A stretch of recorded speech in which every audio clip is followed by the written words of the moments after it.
In today's video, we have an undecorated locomotive.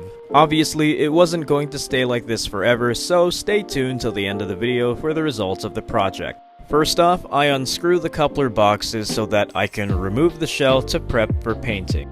I found that the best strategy for this project was to paint the entire shell white before using the other colors. After a few hours of painting, here's how it turned out. And with that, the only thing left to do is apply the rest of the decals. The only decals that needed to be added here were the numbers and the coaster logo with stripes up front.